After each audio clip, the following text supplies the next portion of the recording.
Mga kabrigada, mag-ingat dahil napanatili po ng bagyong Krising ang lakas nito at posibleng mas lumakas pa sa mga susunod na oras. Ayon po sa Pag-asa, huling namataan nito sa layong 335 kilometers, hilagang silangan ng Vera Catanduanes.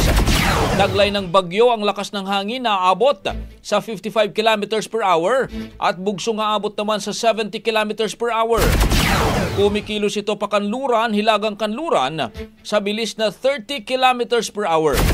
Dahil po sa mga pag-ulan na dala ng bagyong Krising, nakataas ngayon sa Tropical Cyclone Wind Signal number 1 ang Batanes, Cagayan, Isabela, Quirino, hilagang bahagi ng Nueva Vizcaya, hilagang bahagi ng Aurora, Abra, Apayao, Kalinga, Mountain Province, Ifugao, hilagang bahagi ng Benguet, Ilocos Norte, Ilocos Sur, hilagang bahagi ng La Union at kasama rin mga kabrigada, signal number 1 ang Pulilio Islands, Camarines Norte, hilagang bahagi ng Camarines Sur at Catanduanes. Sa pagtataya naman ng Pag-asa, maaring mas lumakas pa ang bagyo at maging isang tropical storm ngayong gabi o bukas ng umaga. Magpapatuloy naman ang paglakas nito at posibleng mauwi rin sa severe tropical storm category sa darating na weekend.